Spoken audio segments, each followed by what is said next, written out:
All right, well, we've reached the 1:30 time, so we'll call this Transportation Advisory Committee meeting of August 17th, 2023 to order. Jared or Danielle, can we confirm quorum, please? We're good? All right, good. All right, thank you very much. And we'll do some introductions and I'll start here. My name is Jason Dosh, Town of Palmer Lake Public Works Department. Darren Horsemeyer, Schriever, Space Force Base. Jacob Matson, Mountain Metro Transit. Lan Rao, Mountain Metro Transit.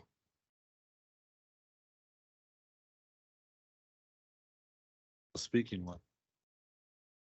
Sorry, I'm the new guy. Todd Frisbee, City of Colorado Springs Traffic Engineering. I'm filling in for Tim Roberts.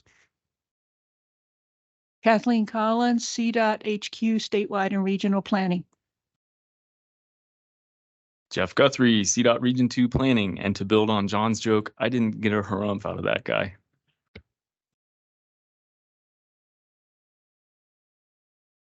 Lindsay Hawkes, Region 2 CDOT Planning.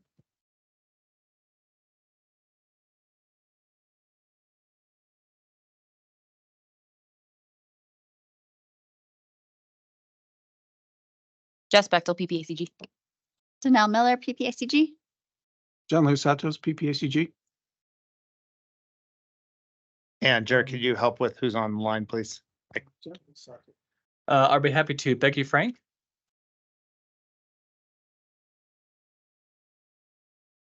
Becky.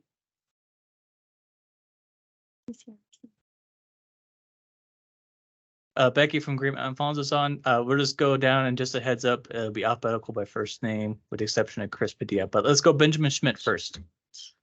Ben Schmidt, City Woodland Park. Thank you. Dole Grabenik. Yeah, Dole Grabenik, City of Manitou Springs. Lachelle Davis. Lachelle Davis, CDOT Region 2 Local Agency. Matt Pettit. Matt Pettit, CDOT Region 2 Local Agency. Thank you. Chris Padilla. Chris Padilla, Colorado Springs Airport. Gail Sturdivant. Hi, Gail Sturdivant, City of Colorado Springs, and I will be the voting member until I have to drop off, and then Todd Frisbee will be taking the city's place. Thank you, Gail. And Victoria Chavez. Victoria, El Paso County. All right, thank you, Jared.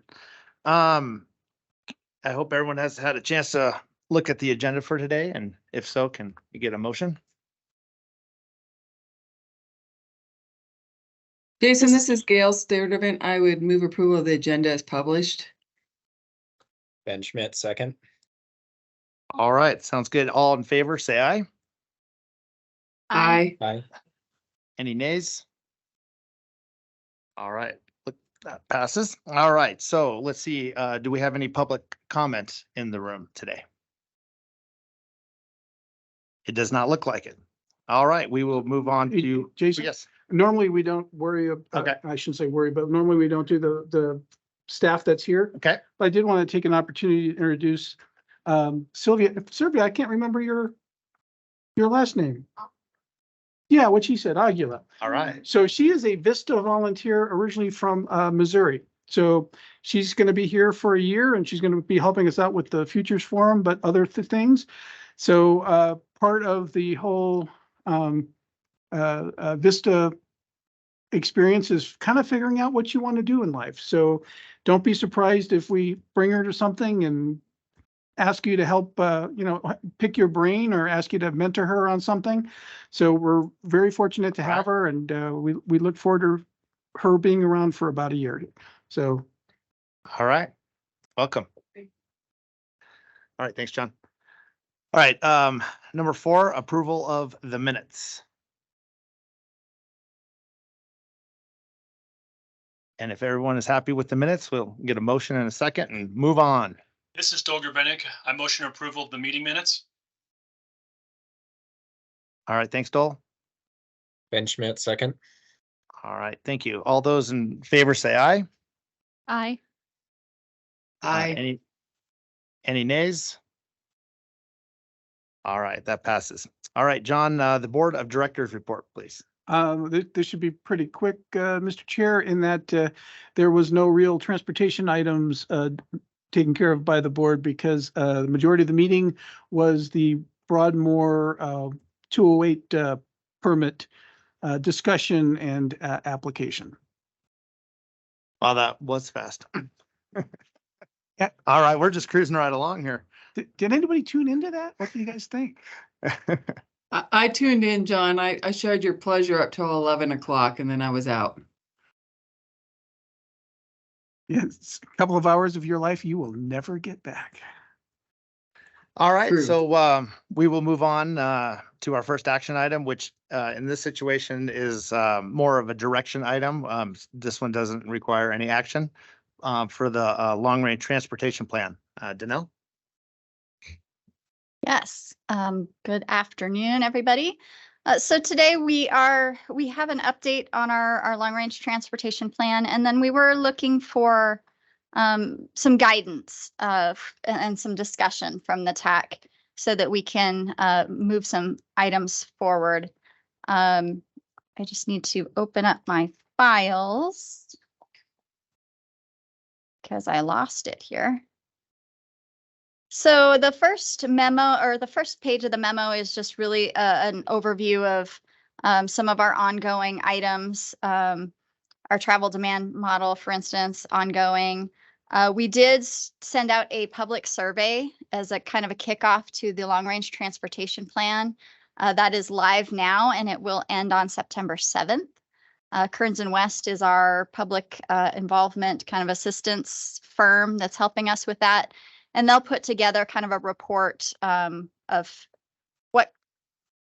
what information we received, what comments we received, what the public kind of wants to see in transportation throughout the region. If you haven't taken that survey, I would please ask you to take the survey and share it with your networks. As of yesterday, we had 570, I think, survey responses so far. So we're hoping to get more than last time. A couple hundred more, we'll be up to 1%.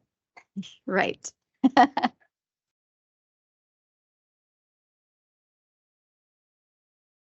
Yes. Also, we did hold the first meeting of the Regional Transportation Plan Advisory Committee. There were some folks on the line and in the room here that were present at that meeting. Thank you so much for your time and for being there.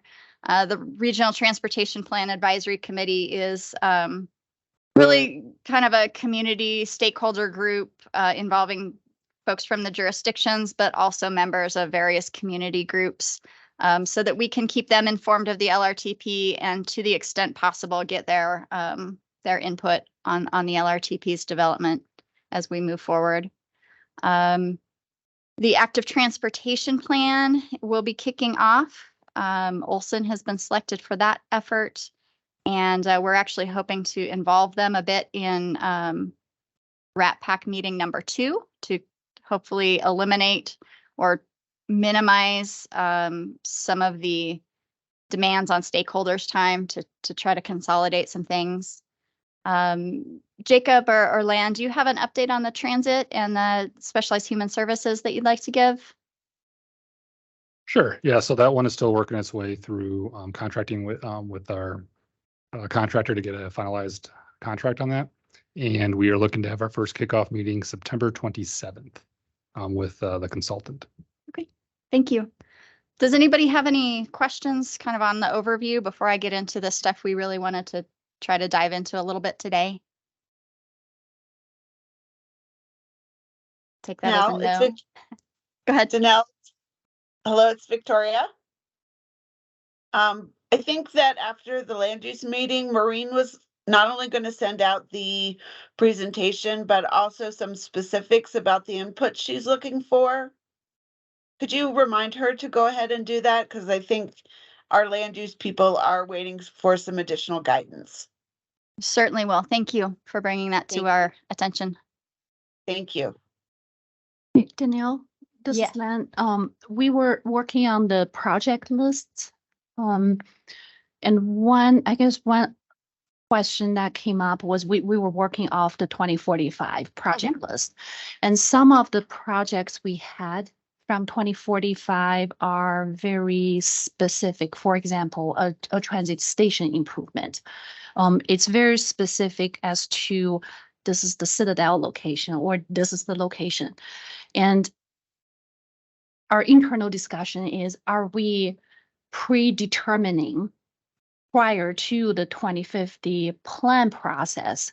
And we're saying before the study kicks off, we're defining, we're deciding those locations instead of letting the plan to guide us through.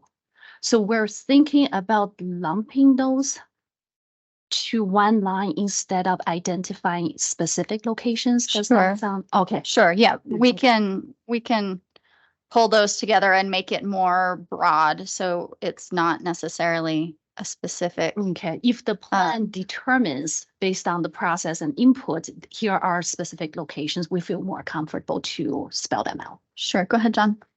And if, just to put a finer point on that, because a lot of people are doing their lists at the same time.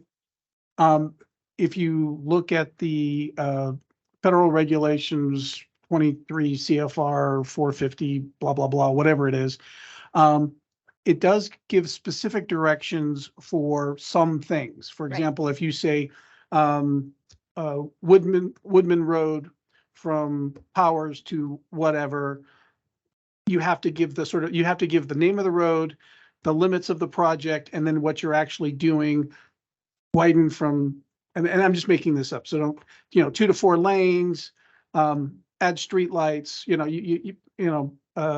pedestrian facilities, that sort of stuff, right?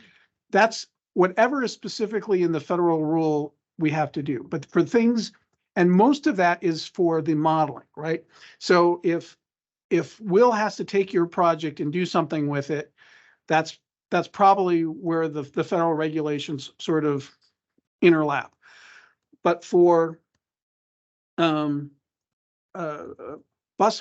transit hubs, right, like you're talking about, those could be in different places, and that probably isn't going to impact the modeling. So we'll be fine. So you could just say transit hubs region-wide, or 3 hubs region-wide, or something, without having to sort of pin down the exact location, because like you say, that's going to come out of other studies and other processes. Yeah.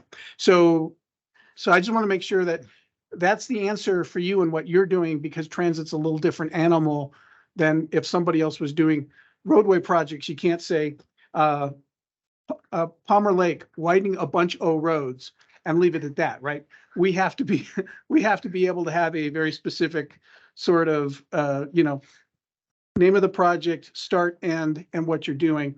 The only exception to that is, again, without having the federal regulations in front of me, it has to be like a mile or something, right? So if you're doing like, we're just going to do a little bit, we're going to put in a turn lane, or a right turn lane, or a left turn lane, right? That's not an actual capacity improvement. That is a operational improvement. So that you can say operational improvements region-wide, and we should have pools like sidewalk region-wide and bike lanes region-wide, so you don't have to sort of get down into the minutia for this stuff. So hopefully she answered your question, and then if anybody else had a question, I preemptively answered it for other folks. Gail has her hand Yeah. up. And I apologize, because some of this is going to be specific to the city of Colorado Springs, and Lan, we do have an internal discussion pending on this, but your project list isn't necessarily focused on what was previously in 2045. Your starting point is Connect COS. And I think if you go and look at Connect COS, you're going to identify the transit and non-transit regionally significant projects. And our Connect COS needs to feed into the LRTP, and those are the projects that need to be scored for the LRTP, not new projects or not projects that are lingering from 2045. I will caveat that the projects that were in 2045 were considered and put in the pool for consideration when we did the Connect COS effort. I hope that answers your question with maybe a little more specificity for the city. Yep, that helps. Thank you. Thank you, Gail. And that gets into the first thing that we really wanted to ask you all about. So we did send out that list of 2045 projects with the understanding that we were asking all of the jurisdictions to go in, update your cost estimates, update what your preferred timing band would be, and also identify any projects that might be removed from that before we roll those into the 2050 plan. Does anyone have any questions on that process? Is the timing working for everybody? I just want to make sure if you have any questions on that piece that we can answer them, or you can get back to me offline as well. So the town of Palmer Lake is going to remove the bike lane one. Mhm. Do I need to do anything else other than send an email like I have? Is there anything else that I need to do to show that we are no longer going after that project? No, I believe your other two projects are already in the Yes. tip. Yes, they are. So we're good there. Okay. Yep. Thank you. Does anyone else online or anything have any questions about that? Looks like no. So Did you give them on the bands, the 5, 10, 10? we did give them the 5, 10, 10. So we're working toward our modeling deadlines versus the 5-year bands. And part of the intent of this is to identify after the cost estimates for these projects come in, what funding remains, and then we'll do the call for projects for that remaining funding. Does that make sense with everybody? Is that process make sense? Okay. Danelle, this is Victoria. Hi, Victoria. Hi, sorry I can't be there today. I just had surgery and I'm not feeling great, but so I'll try and be clear, but I'm on pain pills, so give me a little break. I want to just make sure that we're not just saying, okay, it was in the last plan, so it's going to be in the next plan. And no matter how good your new project is, it might not make it in because we don't have enough money left over. That is a fair point. And certainly we are open to doing whatever the TAC would prefer. But yeah, I mean, that's basically what we sort of understood was that there were folks that did not want to reinvent the wheel, and they didn't want to have to say, I already had this project in, it was in before, do I have to sort of go into the celebrity death match to make sure it stayed in? So we were trying to keep those things in, but that being said, that's just we have two choices. We can either say, yeah, that's good, but just realize that just because it's in from the beginning, after we add all the new projects, doesn't mean it will stay in. Or you could say, after we just have sort of all of the projects come in and go from there. But we're open. We were just trying to be responsive to some concerns that jurisdictions had projects in, and they wanted to make sure that they weren't necessarily automatically thrown out, especially when it came to like scoring, right? Some of the older projects didn't have scores, so we weren't clear on how you guys wanted to do it. But we're open to suggestions. How do you want us to move forward? Okay, now is where we're past my brain capacity at this moment, but it's just something I wanted to throw out there and make sure that we thought about as we go forward. Maybe it's not going to be an issue. Maybe, the projects that are in there are fine. And, the few projects that do come in will fit within that amount. But I don't know, Gail, what are your thoughts maybe on existing versus new projects, especially since you guys have just updated your plan? Yeah, well, I think our case is different, Victoria, and I would think that yours is close to being different since you're finishing your transportation master plan update. And frankly, I think we need to do the city needs to do a complete refresh on all their projects, because in our case, they were already reconsidered what was in the 2045 plan when we did Connect COS. Mm-hmm. So everything we bring forward and for the 2050 LRTP needs to align with what's in Connect COS.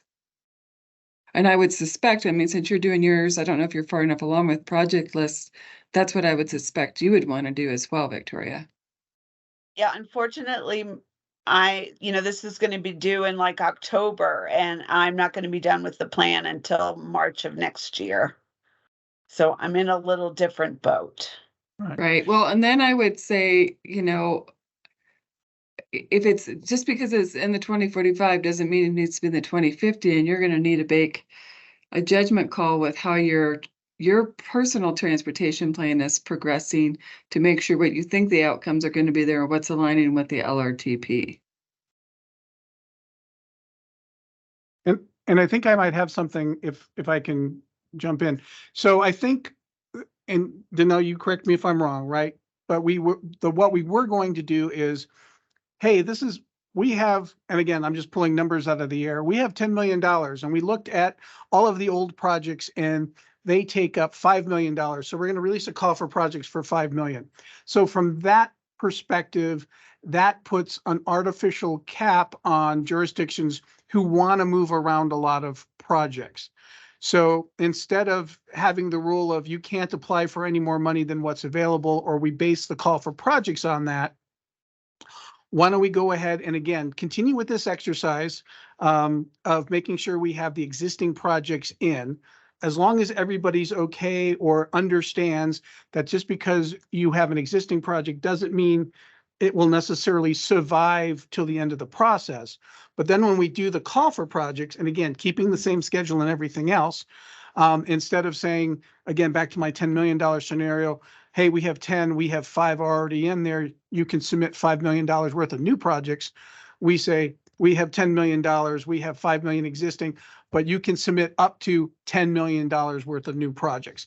That way, nobody's at a disadvantage, everything's on the table, we stay on schedule time-wise, and I don't believe it creates more work for you as jurisdictions, other than, quite frankly, for El Paso County and Colorado Springs, you'll have a bigger a budget to play with, so then you'll probably submit more projects. But that will be totally up to you guys if you do that. As a solution, does that work for everybody? And does that sound fair, or do you want to do something completely different? Yeah. There's no federal rule that we have to follow. This is totally up to us on what we want to do. So nothing's going to get jammed down your throats. Gail has her hand up. Yeah, I was going to say Gail, yes. Yeah, thanks, everybody. And I apologize. And I'm going to turn this over to Todd here in just a few moments. But because we've gone through our monumental effort, I don't feel like it's in the city's best interest, regardless of the fiscal constraints, to use the projects we're within the 2045. Frankly, since we've gone through this monumental effort, what we had previously and where we are today looks very different. I will say that when the fiscal constraints are provided, that we can put the project in the right time bands that you guys are asking for to meet your needs, but that may be unique to the city. And I'll let you continue that conversation with Todd, since he was very heavily involved with Connect COS.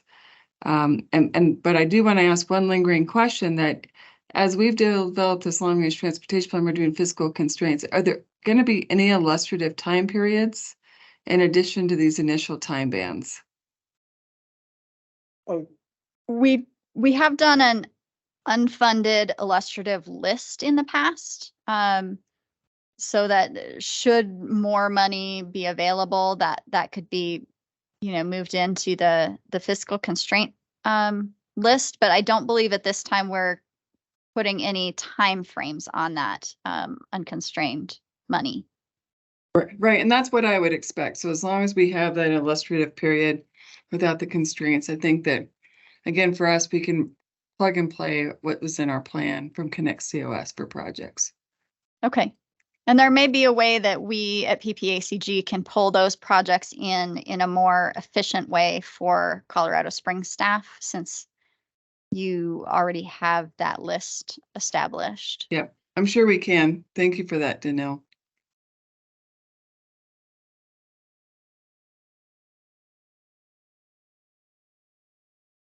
Okay. So Victoria, are you cool? I know you're on heavy meds, but I just want to make sure. Yeah. Now's the time to ask. Yeah, I just. Yeah. So it's good to ask me questions when I'm heavily medicated. All right, fair Um, enough. I just want to make sure we didn't, I wanted to be respectful of, make sure we answered your question. Yeah. No, you did it. I think we can figure out a way to make it work. I just wanted to make sure that, one wouldn't trump the other and we could have some opportunities to do some swapping and trading. Sure, absolutely. Yep. Okay, awesome. Thank you.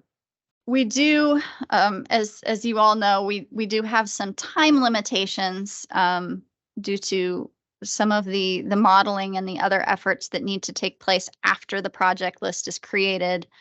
In an ideal world, I think we would do the active transportation plan and the transit plan and have those done before we ask for, all of the potential LRTP projects. Unfortunately, the way that this is shaking out, it's just,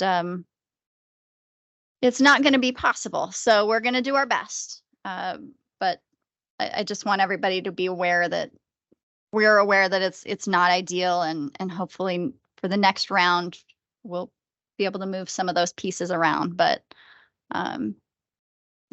we do recognize that that's less than ideal situation. Okay, so the next thing I wanted to talk about is potential set-asides. And I did send out the page from the last LRTP that showed the pools, if I can bring it up properly. Yes, that one right there. So there were 3 planning pools or 3 project pools in the previous LRTP. And so we just wanted to get some guidance from TAC or get TAC to start thinking about, are there pooled funds that you'd like to set aside this year for this 2050 plan? And if so, what are those pooled funds and how much are they? Are they a certain set percentage of the overall? Is it, a certain fixed amount of money? Does anybody have any thoughts off the top of your head? Or have you thought about this at all?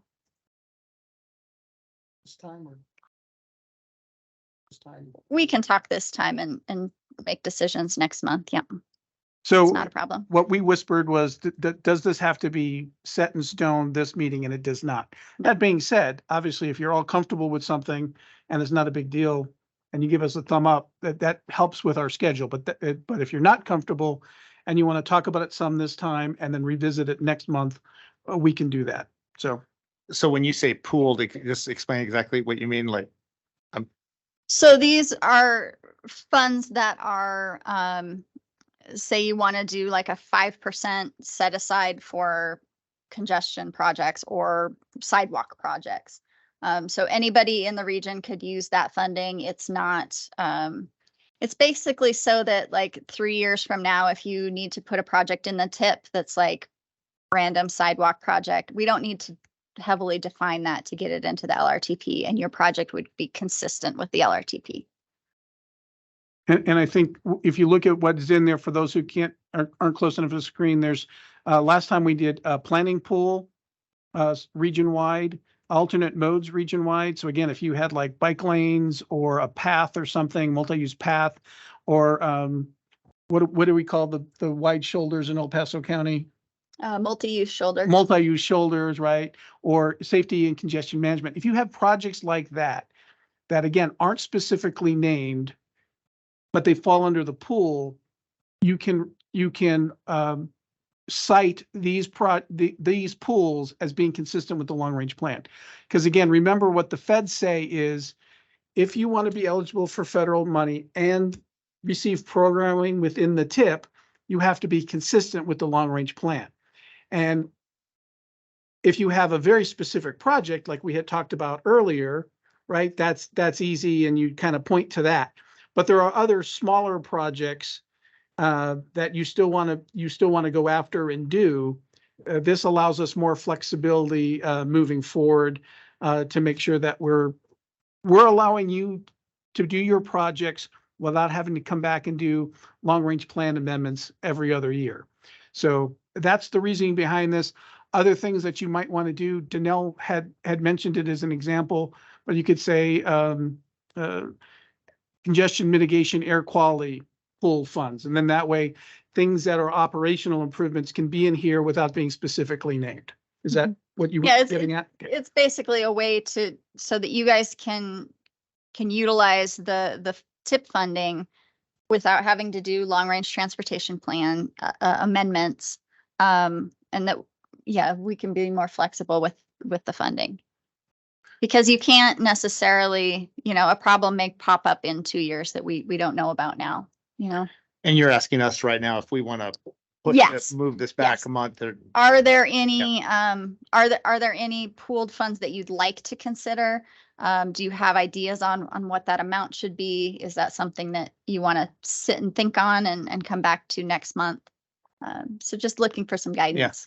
I would probably say that we would wait till next month. Does anyone else have any thoughts? So, yeah, I have a sorry. yeah, no, absolutely. Go ahead.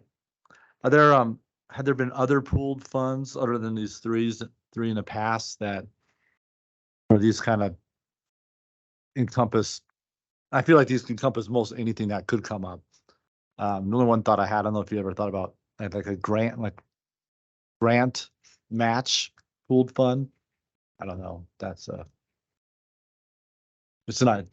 this might be a dumb idea, but No, it's not. The caveat to that is if you get a grant to widen a roadway and you're adding a lane for more than a mile, doesn't matter the fund source, it needs to get modeled. So therefore, Right. From the Fed's perspective, you still need to have it in there. And hopefully you're not going after a grant for a project that you haven't been thinking for a long time and that it's not already in here. So hopefully it's already in there. But that being said, again, we just want to make sure that we maintain as much flexibility for you guys as we can, but staying within the rules, right? So in the past, we've had the federal rules. Now, in addition to the federal rules, we have sort of the new state GHG and some of the other stuff, right? So we're trying to follow rules on both sides, but at the same time, try to maintain as much flexibility for you guys as we can. So the three pools that we named, we think still sort of play along with all the existing rules, but allows you the flexibility to do something. So if you do have some huge company, I can't say Amazon because they're already in town, right? But if you got Tesla showing up and saying, we want to build a Tesla plant and we can't build this plant unless we have a brand new road extension or whatever, right? Well, that's a road that, again, would need to be specifically named. But because these plans are only good for 4 or 5 years anyway, and we're going to start a new one, in the meantime, you're not going to build a road that quickly. But what you can do is go under planning and say, consistent with long-range plan ID. That's the other thing we're doing. We're going to add long-range plan ID numbers, because I'm not sure why we didn't have them before. So consistent with whatever the number is, regional planning, region-wide, we would like to ask the region for $3 million to do a design for Tesla Boulevard. And so that way you can start on the project. We don't have to do a long-range plan amendment. And you can do a lot of that stuff under that planning thing. And then just know by the time construction comes around, you're going to need to have it in the next long-range plan. And if the time frame is too short to be in the next plan, and we do need to do an amendment, which we can do, at least we have plenty of time to do that amendment, and we're not scrambling to do an amendment just to do the design work. So is that a helpful example? yeah, that's a good example. Thank you. Victoria, did you have, I'm sorry, Yeah. Janelle. I was just going to say the same thing. It looked like Victoria had a comment in the chat. Yeah, I thought if you got a federal discretionary grant, it didn't matter if it was in the long range plan or not. Is that correct?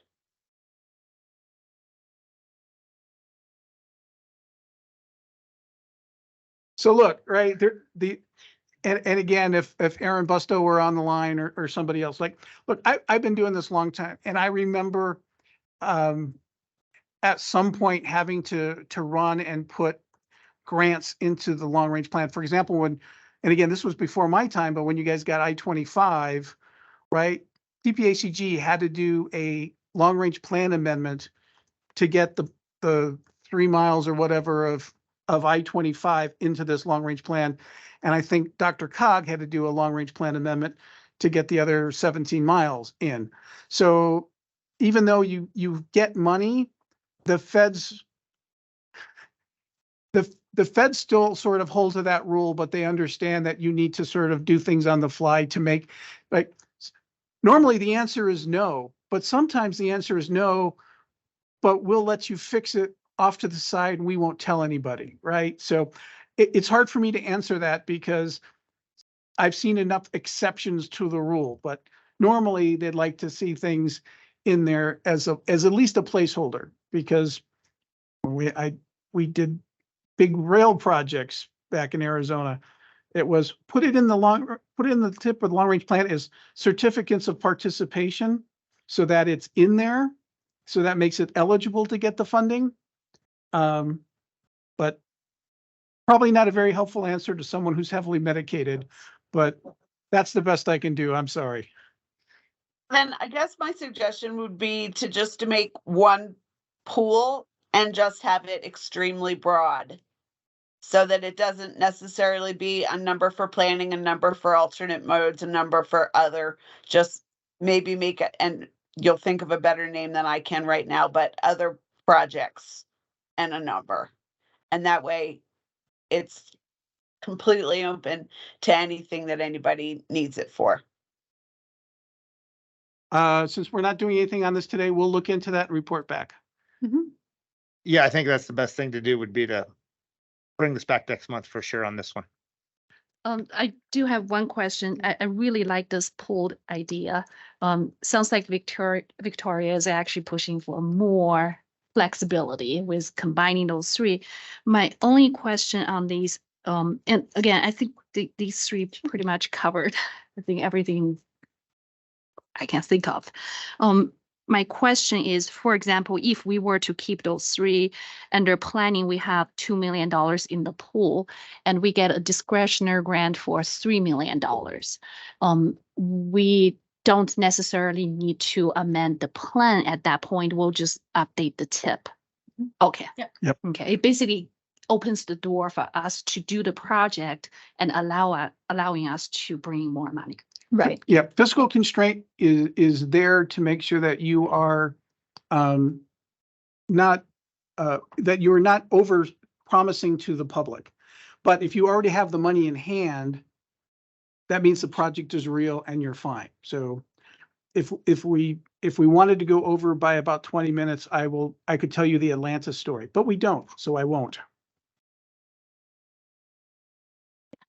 But the LRTP amendments take quite a bit more time than a TIP amendment. So I think anything that we can do to kind of minimize the risk of LRTP amendments would be beneficial to staff as well as hopefully the TAC is. Yes, Jeff. Thanks, Jeff Guthrie here. Were there set percentages used in each of these categories just for the group's education to think about for over the next month? I don't believe it was a percentage. I think they just picked a static number. If anyone can remember from last time, chime in, but I don't remember, so.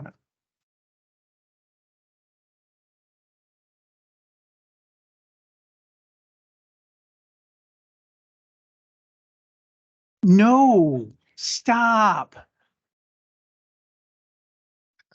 Hey, everybody, here's our long-range plan. We wrote it on the back of a napkin. Why are you guys trying to get me in trouble with the feds, man? All right, Janelle, you, I believe you still have another, moving on, I think, to the number 3. Yes. So we'll hold on to this for next month and we will look Yes. into the pooled funds guidance as well. And so our last thing that we really wanted to talk about for the LRTP is the scoring of projects. And we kind of went through a few months ago where we looked at the CMP and we looked at the scoring that was developed for that. And then we looked at where in the process can we make adjustments to that scoring? How can we make it work? Not only for everybody, but just you know, make it reflect what the TAC thinks it should be. So today we really just wanted to kind of open that discussion. Again, we don't need to decide on anything today. We can also set up a separate workshop if the TAC would like. But we just wanted to kind of get an idea of where's everybody thinking? Do you have any suggestions for changes to this? We would still like to bring the CMP in as a base, but if you'd like to make adjustments to this, if there's other things you'd like to add to it, now is one of the opportunities to make adjustments. Does anyone have any thoughts on this?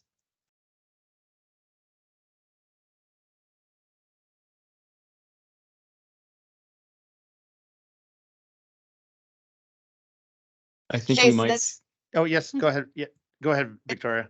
Yeah, it's Victoria. I think I'd rather have a separate workshop to go over all of this because I have a lot of thoughts about it, but I don't know that you really want to hear them all right now. No, I think that's actually a good idea. Jeff, you had a comment? Jeff was agreeing with what you were saying. That would be great. So that's then that's what we would recommend is that we have a separate workshop for this. Okay, I will set up a doodle poll and we'll get something scheduled. In the meantime, if there's any kind of supporting information or anything that I can get to the TAC members to give you some guidance on how things were done before, or just anything I can do to help the conversation, happy to do that. Just let me know. All right, thank you. All right, is there anything else that we need underneath this this item? That is it for today. All Thank right. you. Sounds good. All right, moving on to 6. Oh, yeah, go ahead, John. So when we set up the workshop, we had, can we kind of make it a long-range plan workshop and Yeah, I hit think on that's these okay. other Yes, I think topics we, as well? That way? yes. Okay. I think that's the best way to do it. Yeah. And then that way, if we can clear that all up at the workshop, the next meeting will be cleaner. So thank you. Yep. All right, if there's nothing else on that, we will move on to 6B, which is FY 24 through 27, the UPWP adoption. Danelle? Yes, so we did release the UPWP, two months ago, we brought it to the TAC. The board released it for public comment. We did not receive any public comments, which is not terribly surprising due to the nature of the document.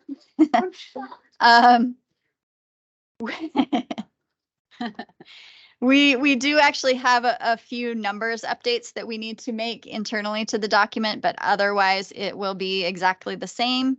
And we are looking for a recommendation from the TAC to the board of directors to approve our UPWP.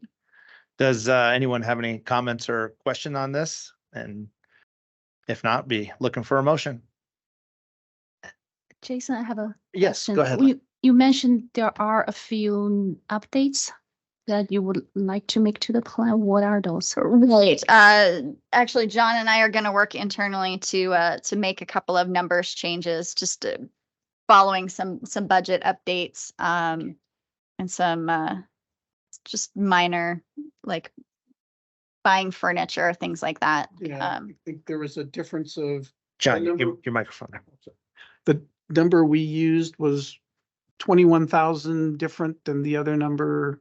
Yep, from the CPG scope of work. So there's just a couple of adjustments we need to make there. Yeah. So yeah, we get a scope of work from CDOT and we got to sort of match that. So we thought we were using the best numbers available, but sometimes we don't. So and again, since it has to be constrained, we're going to go back and do that. We're also going to, I think, adjust a little bit of some of the internal things like shifting some money around for like new chairs and stuff like that. One pot to another, kind of. Yeah, the overall change will be, we will lose money to adjust to CDOT's numbers. And then after we make that adjustment, we might have to rearrange some of the chairs on the deck before the Titanic sinks.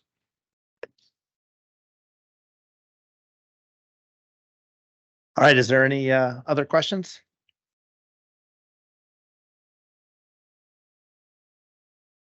All right, be looking for a motion.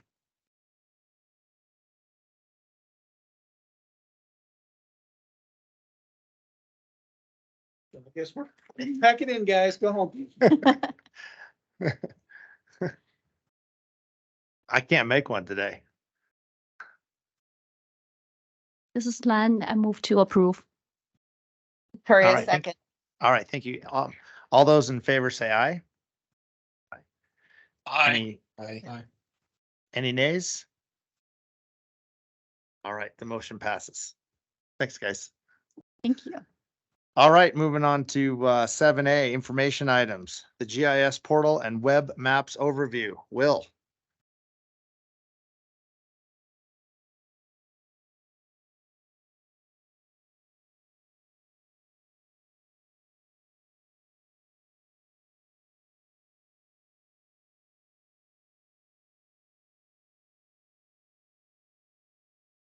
All right, let's see if this works.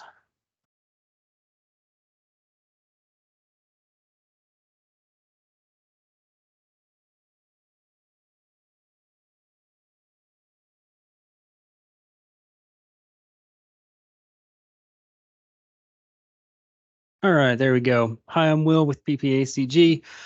Wanted to do just a quick overview of our GIS portal. Wasn't aware if everybody in the TAC is at least familiar with this resource, but over the last 2 years, we've been working pretty hard to take a lot of our data, make sure that it's been validated as accurate, and then putting it up where it's available for really any of our member governments or the public to be able to access it and use it.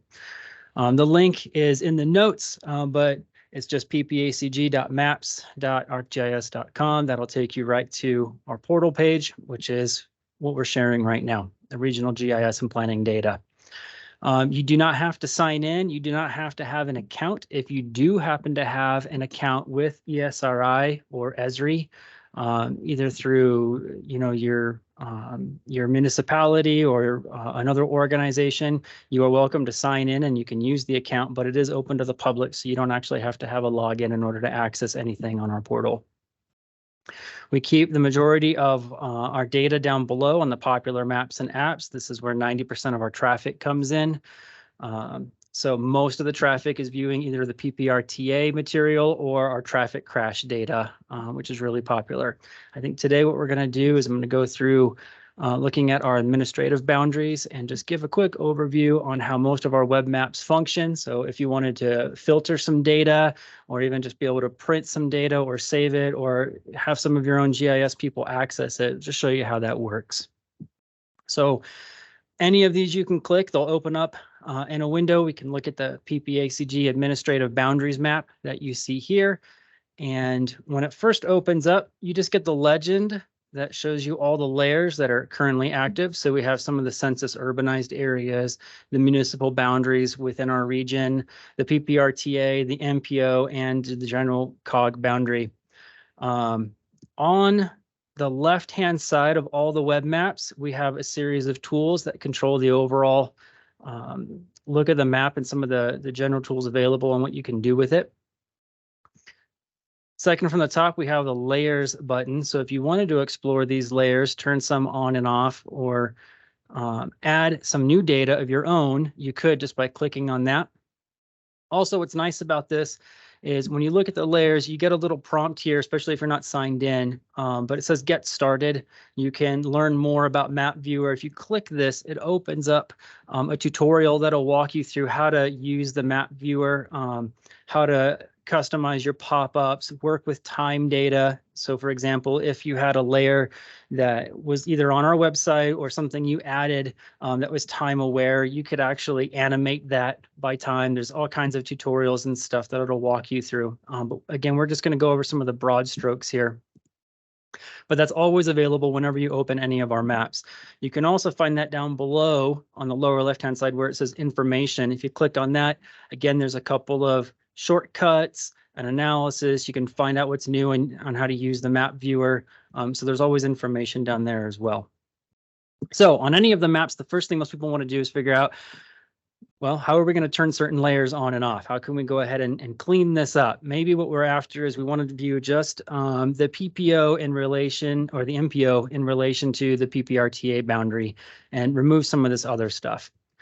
So when you're looking at the layers, you've got a little eyeball icon that comes up. And if you go ahead and click on that, it crosses out to let you know that it's no longer visible, or you can turn it on and make it visible again. So we're pretty familiar with the COG boundary. Maybe we don't need to have that on, and we can turn off the municipal boundaries here. And for now, we can turn off the urban areas and then get an idea of, okay, the MPO relative to just PPRTA. But maybe because the colors are a little similar, you don't like the colors, and maybe we want to change that. Not a problem. On any of these, if you click the layer, like we're going to go to the PPRTA boundary, you get some new tools that open up on the right side of the map. And these are going to be active for just about any of the layers that we have on any of our maps and apps. And so we can look at the properties, including changing the transparency or the visibility.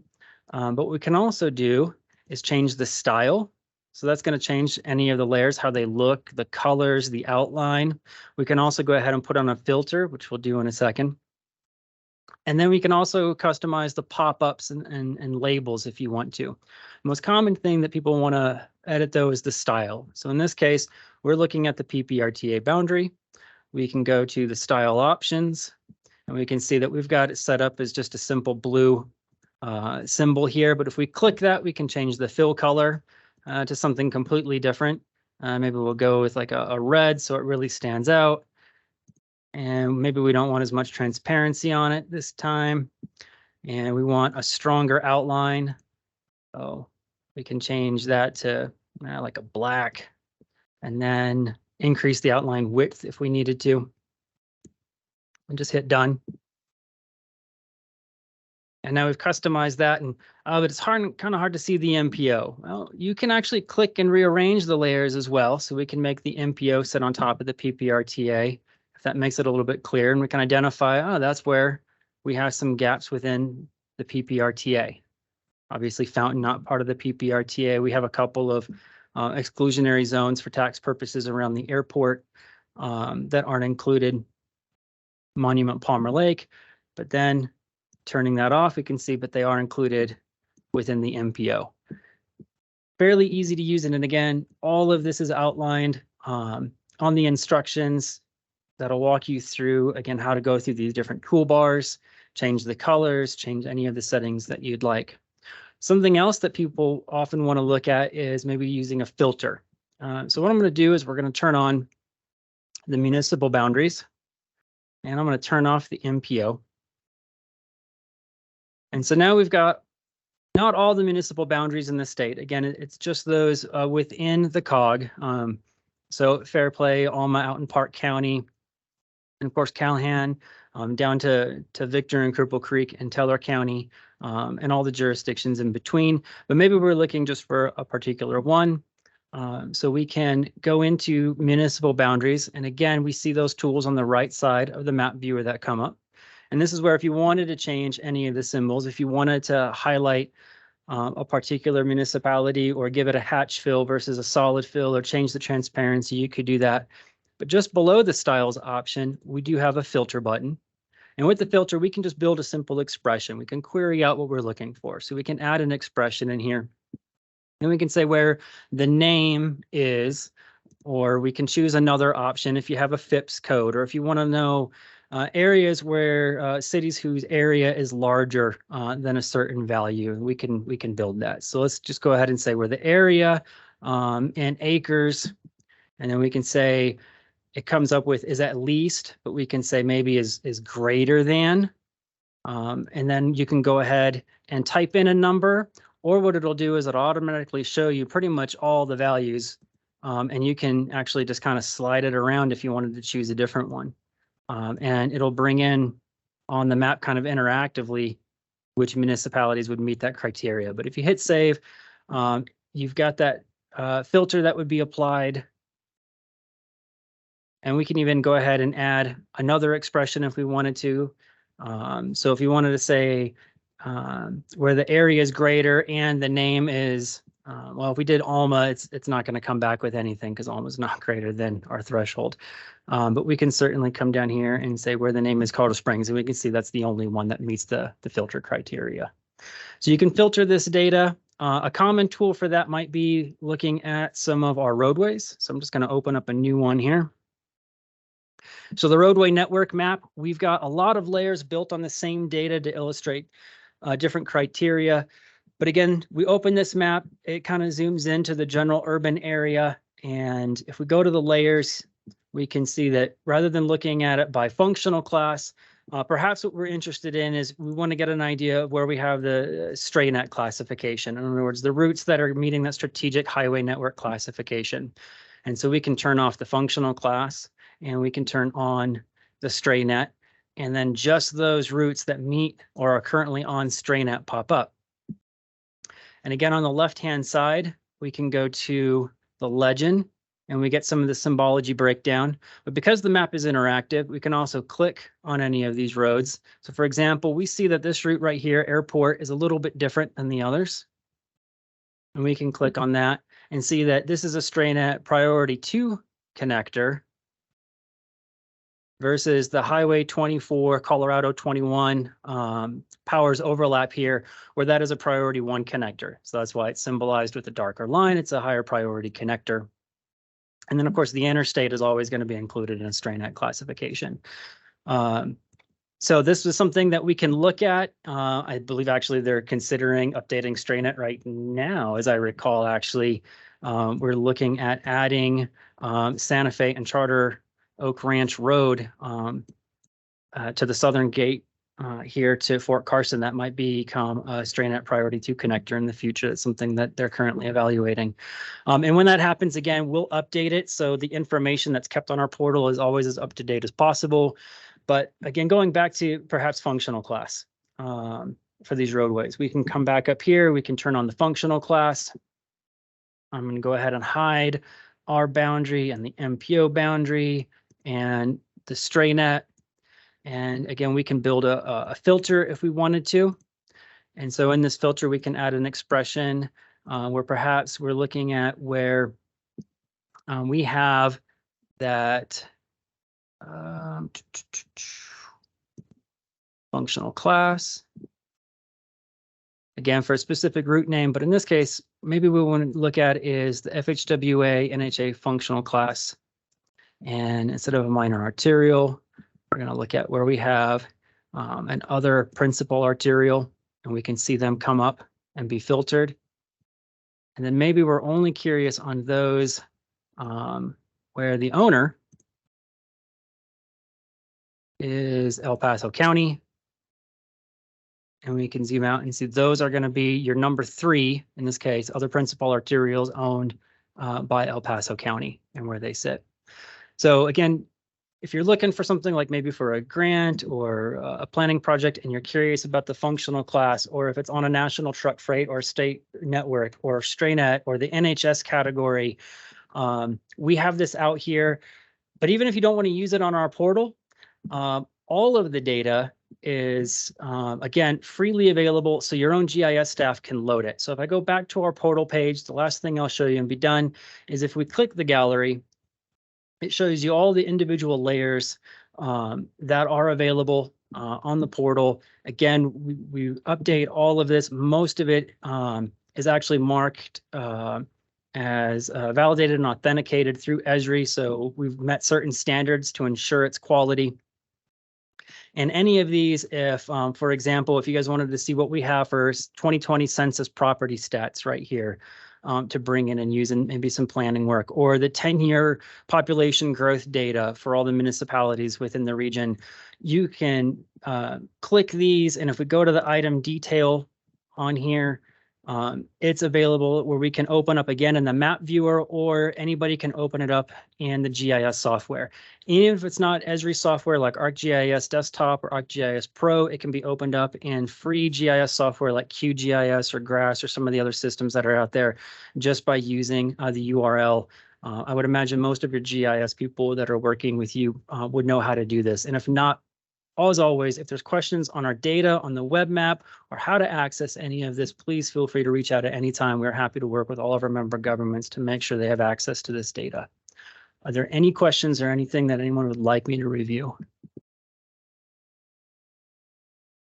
Yeah. No, I just say thanks. Very good job. Very good presentation. Very interesting. And make sure there's no other questions for Will. One more thing I guess I will point out, because we did just add this in, if I can, is, and it's only because Victoria is online. I thought this might make you happy, is if it'll load, because it's a big data set. But we have found a way to start importing traffic counts from CDOT. So we have to create our own record of them. But we do have traffic counts now, in addition to all of our roadway data out there. So that's, I need to do is that, say, there we go. So on the screen, there it goes. It finally refreshed. We've got a ton of counts, whether we collected it locally in partnership with our member governments, but also now we can pull down the CDOT ones. So I'm just going to click this guy on Kiowa, and we can click it, and we can see that I've got 2 records, so from 2 different years, and we've got the AADT. And this covers a very large portion of not just the MPO, but we've collected it for the entire COG. So it goes all the way out to Park County. So anything that we can pull for ADT, again, we've got one source for it all. So if you needed to do something where you can identify a functional class as well as ownership, rural versus urban, and then also see traffic counts on it, again, you can build those filters and see this really easily in the web map. But again, if there's any questions on how to use this data, please reach out at any time. Thank you all. Can you can you have the ADT at the same time as some of the crash data? Because I would see for HSIP things that would be a perfect. Absolutely. In fact, if you want, we can just demo that real quick. On any of these maps, again, you can add data. So if you have data that's already on your own portals, again, a lot of our jurisdictions use the Esri products. But even if it's open source, something for like OpenLayers or GeoServer, whatever your GIS or IT staff have put together, you can add data to any of these. If you know the URL, then you would just copy and paste the URL. You can also pull it from Esri's Living Atlas, which includes just a ton of information. Like we can see current wildfires and all kinds of other stuff. You can see real-time wind forecasts and traffic data. But what we can also do is if we do a search, I'm just going to come in here and say PPACG crash data, and it'll pull up, again, our publicly available layers. Give it a second to filter through everything here. And we should be able to go ahead and find our crash data layer, and then we can just add it right to this map, or vice versa. We could open up the crash data map, search PPACG traffic counts, and then add the traffic count data to it. So yeah, we've got intersection traffic crash stats, but we also have our full-on crash data if you want to see the individual crashes. So we're just going to go ahead and hit add. And there's a big data set, and I'm on a slow Wi-Fi connection up here. So we'll see how long it takes for that to load. There they go. And so now for a given route, we can zoom in, like I'm just coming in down here on 31st Street and Highway 24 or Cimarron. And if we wanted to, we can go ahead and click on the traffic count and get an idea of, we got, looks like 5 years worth of AADT. So 2019 versus 2022. So last year, our AADT was 40,000 cars. Coming in, and then we can, if you click on that as well, that's the full AADT, but we can break it down by direction. So we can see 17,000 going northwest. So heading up, obviously, towards Woodland Park versus about just over 18,000 coming down into the Springs. And then we can also click on this guy here and get an idea of 9 different crashes over the years and start filtering through if there were minor injuries, if there were property damage only, etc. Yeah. Hey, Will, there's one question. I see a hand up, or I saw a hand up. Yeah, he answered my question. I was going to ask about how old the data, not how old the data is, but like the newest data set, and he mentioned 2022. So thank you. Yeah, we typically, just because of server size, we don't keep everything. So we're typically running 5 or 6 years from the most recent. So for crash data, 2020 is the most recent data. We've actually almost done with the 2021 geocoding, so that'll be added in. So the traffic crashes would then show 2016 through 2021. We would drop that last year. Same thing with counts as we update with new counts. So when the 2023 data gets put on there, the 2016 or 17 data, the oldest, would be dropped off. So. Great, thank you. Yeah. All right. All right, thank you very much, Will. All right, moving on to CDOT updates. We'll start here in the room. Kathleen? Hi, this is Kathleen. What's going on is, first of all, at the STAC last month, we did have the STAC approve a formula for the regional priority program. And what they did is they decided to go with the 2019 formula that was recommended to the TC last time. In July, they did decide to keep the TAP formula the same. In September, there is going to be a discussion on the multimodal options fund, and the meeting in September, just as it was in August, is going to be at DRCOG and in person for the most part. There will be a virtual option to attend. So that's going to be the conversation for the September stack related to program distribution. These are formulas where CDOT gets money, and it's up to the Transportation Commission to decide the percentages for a distribution. Then in October, these are programs that generally are MPO focused: metro planning, carbon reduction program, and surface transportation block grant program. Those three will be discussed at the STAC for their formulas after discussing them with the MPOs, but in September. But October is the time when the STAC will cover those. And then congestion mitigation and air quality formulas will be discussed in November, and then faster safety will be discussed in December. And August, September, and October are in-person meetings for the STAC. October will be at HQ instead of DRCOG. We had scheduling issues with our own auditorium for August and September, but we'll be back at HQ in October. So that's what's going on. Those are important discussions to have, and so I thought I would bring them up to you guys. All right, thank you. Then in terms of the Transportation Commission, we are still waiting to hear from the governor's office on appointees. And so that has not changed yet. The North Front Range MPO provided the Transportation Commission with their greenhouse gas transportation report. So that was approved by the Transportation Commission to be accepted.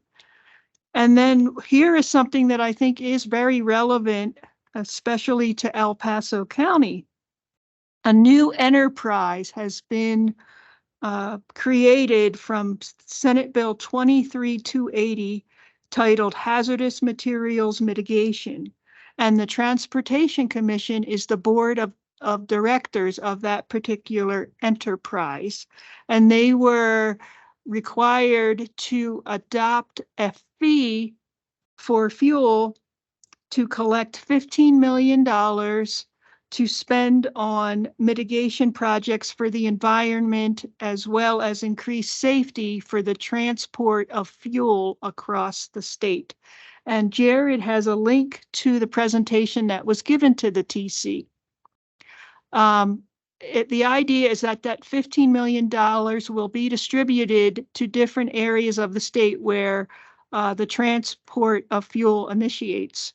And what has happened is the different areas are, let me see here, it's Adams County, the city of Aurora, El Paso County, Mesa County, and Otero County will all get a portion of those funds for the first 10 million, with the El Paso County getting 13%.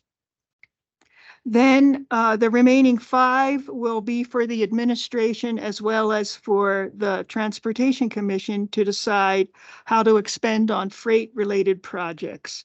This is all brand new, and the TC acted quickly because the legislation mandated that the fee be imposed by September 1st.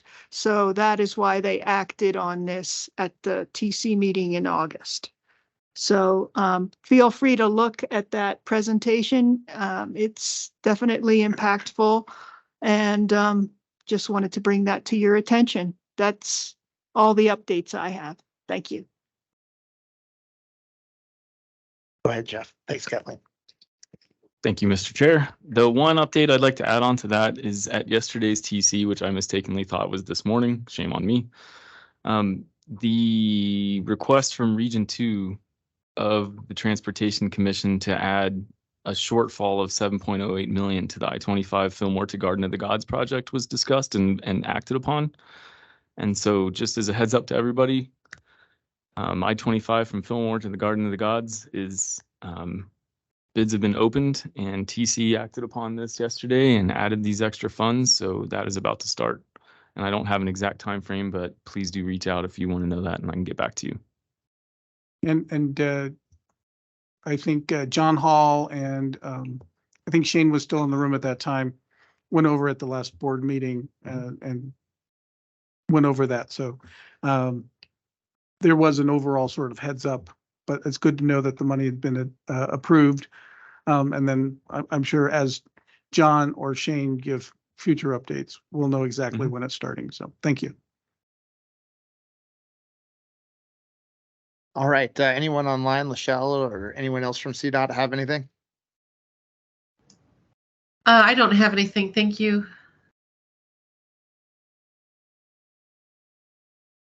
All right. I guess that wraps that up. All right. So we'll be moving on to the IIJA updates and other funding opportunities. Yes, and I did include in your packet today just a quick overview of the federal funding that's available. The Protect grants applications are due tomorrow, so I imagine you all are well down the road for any Protect. Same with the mega infra and rural. I would like to ask though, are any of our jurisdictions submitting applications for Protect or mega infra or rural? And I ask because through our Grant Navigator program, it would be really nice for us to know just if anybody's putting in for those kinds of grants so that we can report it up to the state. Janelle?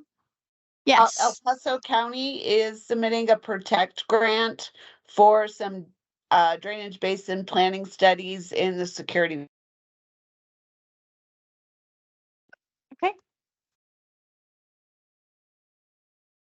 And I believe city, I will confirm, is submitting a Protect grant for, I believe it's Nevada Avenue north, sort of between Fillmore and Garden of the Gods.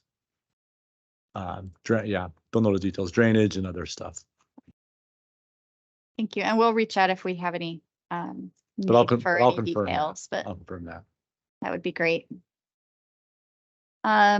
Following that, the Reconnecting Communities and Neighborhood Access and Equity Grant has been opened.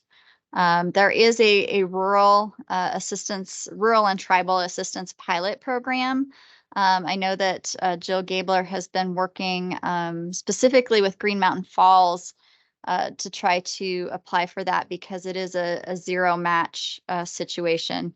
But it is limited to areas that this particular grant determines as rural.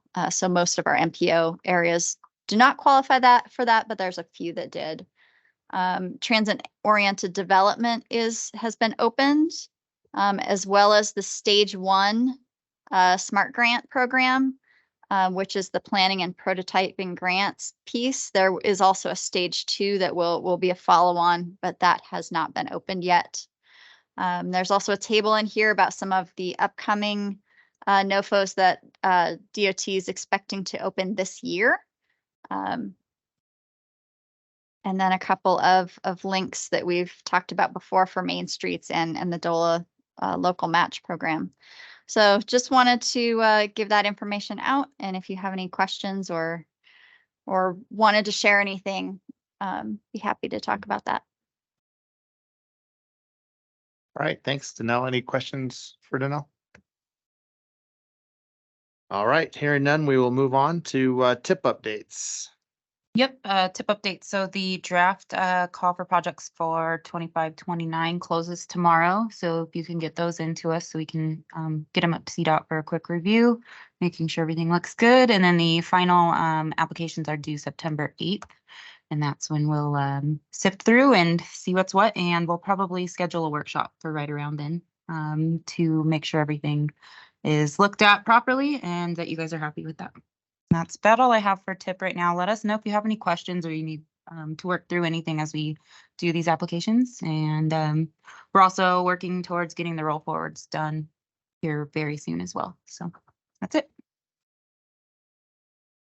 Any questions? Quick question on that. In terms of grant award, are we thinking this would be, we would know around November, December timeframe? We announce it. What do you think? This is the schedule. Because it has to go through the board and we have to have a public comment period. It probably wouldn't be approved by the board until early next year. Next year. Okay, thank you. Looks like final adoption is set for probably March through the board. But we would probably know what's coming before then, just without the official stamp on it. All right, any other questions? All right, member entity announcements. Anybody got anything exciting to say? This is Becky from Great Mountain Falls. Just wanted to thank Jill for her hard work on that grant application. It was fantastic working with her. All right, that's good. Excellent. Anybody else? Transit, with the help of the state grant for Zero Fare, we reached our record high ridership in July. We're very That's excited. excellent. We saw 62% ridership increase from same time last year. Unofficial numbers, we just talked to Casta this morning, sounds like we might be the highest. Again, pending final numbers. They are looking at a lot of increases in the range of 20-some%, and we saw over 60. We didn't know it was going to be this high. One more month. We're very happy about the numbers. Good. It's good news. Absolutely. All right, if there's no other member entity announcements, items for future TAC meetings. But we got long-range transportation plan talk for sure. Yep, you guys, have your choice of long-range transportation, or long-range transportation. Pick your pick. That's what I wrote down. Yeah, it's John, I got that right. That's pretty much it. I don't think. And the a tip, sprinkle of tip. Yeah, sprinkle of tip. Not sure that we have anything else. The only thing that we might kind of sneak in, obviously, is we do have the freight study going on. So items might come to you for that as Jason's working on that. Active transportation plan, once that sort of kicks off. And again, we're trying to, as Danelle had said, we're sensitive to the fact that there's stakeholder burnout, right? If we have 4 plans going on, we have 4 different meetings.